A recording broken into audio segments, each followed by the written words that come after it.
I have a clip to play for you of MAGA Republican Congresswoman Lauren Boebert that, given what we know about her, all of the unfortunate things, is sort of stunning, but not for any of the reasons that you'd expect likely. And it's from an interview, and this moment's recirculating, from 2014, a CNN interview. And it's her talking about her Shooter's Grill, a restaurant that she was running at the time. The lower third chyron on this CNN interview is waitresses openly armed at Shooter's Grill. And take a look at this. Then I have a larger point that I want to make about this subject. And while you're watching the clip, please make sure to subscribe to the YouTube channel. I know that on your wall there, you have copies of the Declaration of Independence. You have copies of the Bill of Rights. Is the sign that reads to those sitting inside that they are proudly clinging to my guns and Bible. Let me pause and play our viewers something.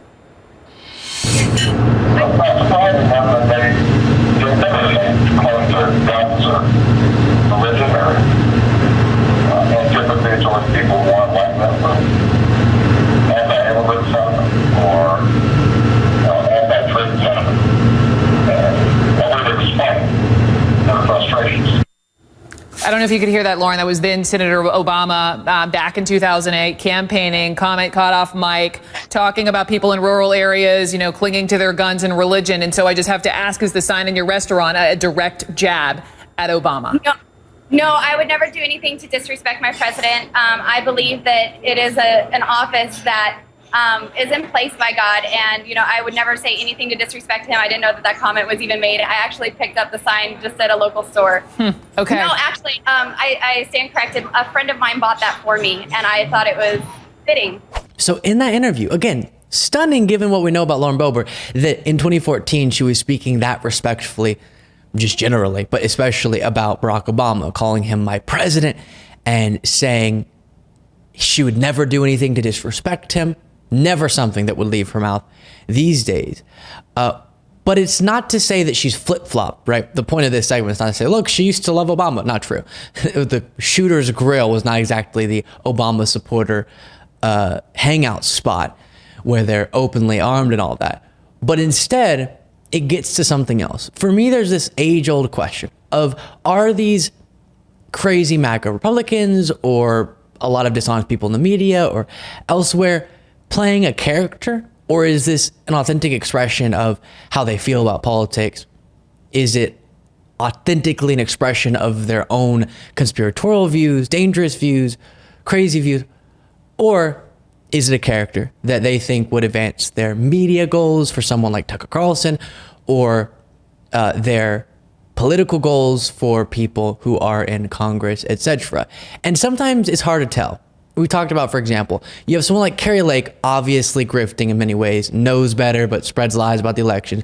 But then you have someone that she's working with a lot on these election challenges we recently covered, like Mike Lindell, who seems like, given how much money he's wasted and his own life being torn apart and just the vibe he gives off, genuinely buys into this nonsense. And you have to judge both for the outcome of their views and actions. Both are adults and should be held to the same standard in that sense, but definitely different in how you observe their actions. Grifter, character, or authentic. And so with someone like Lauren Boebert, she clearly for a long time has had these right-wing views, again with her record that we're aware of.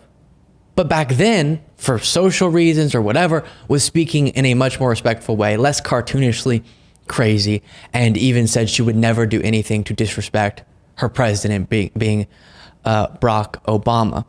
And so then it makes the current version of Lauren Boebert seem more knowingly dishonest, right? Not only is she pushing a dishonest, horrible lie about the election, she likely knows it's a dishonest, horrible lie about the election. Something that I've known for some time on that subject. I think most of these Republicans, given reporting from behind the scenes and just the absurdity of these claims, know that the election was not stolen, but feel like it's something they have to push for the sake of staying in the good graces of Trump and thus so many voters. And so then one of the sad things about this is it really is an indictment of how they feel about their own voters and supporters, right? When they do play these characters, because we see the Lauren Boebert of today, or the Marjorie Greene, or whoever it might be. And I do think there's an underlying authenticity, right? I'm not going to take away their crazy badge. They got that. You earned it. Okay. But on top of that, there's an extra character when we hear these just outlandish, bonkers things they say and the way they say them. It seems like it is more of a role they're playing because they feel like it's politically advantageous. Definitely Carrie Lake does that. I think she's playing a whole role in all of this. But the fact that they're doing that is an expression, maybe not completely of their own views, but of how they feel about their supporters and voters. Because it is them trying to win over either viewers in the case of media personalities or voters in the case of politicians. And that should offend the voters. Now, because they believe this stuff and it works on them, obviously they won't be offended, but it should. They clearly do not think highly enough of you to respect you with the truth, to respect you with an honest expression of who they are. And that is something I wish Republican voters could understand.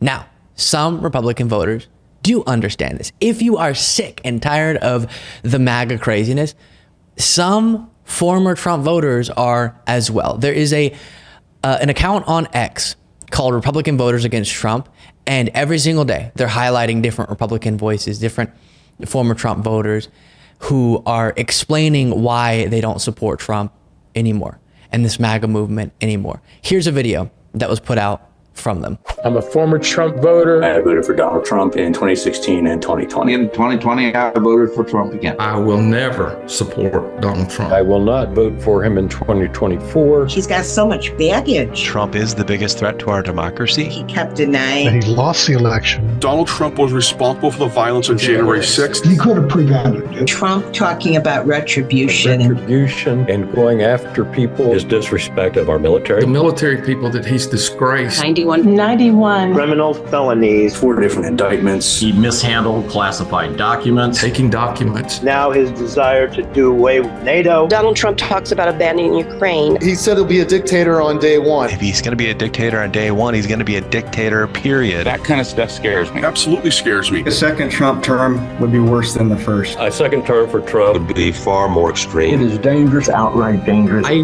cannot support Donald Trump again. I would never vote for him again. He'll never get my vote, ever, ever. So even though this is obviously anecdotal and we're going to have to see how the election actually turns out, from what I've seen in the polls after some of these primaries when Nikki Haley was still in, seeing just how many Nikki Haley voters say in exit polls they're not going to vote for Trump in the general, then hearing some of these testimonies from people as to why they're not going to vote for Trump, it's not reasons that can easily be swayed. It's reasons that are more fundamental. And if that sticks, if people follow through on that, and despite their differences on policy with Joe Biden, if they vote for him, I'd also like to have a conversation with them about the policies because those policies are actually benefiting their lives. But separate from that, if they just vote for him for the sake of democracy or whatever it might be, then it's a vote. A vote's a vote's a vote. And that could sway the election. And hopefully it does. Make sure you're subscribed to the YouTube channel. You can get the bonus show daily at lukebeasleyshow.com/membership.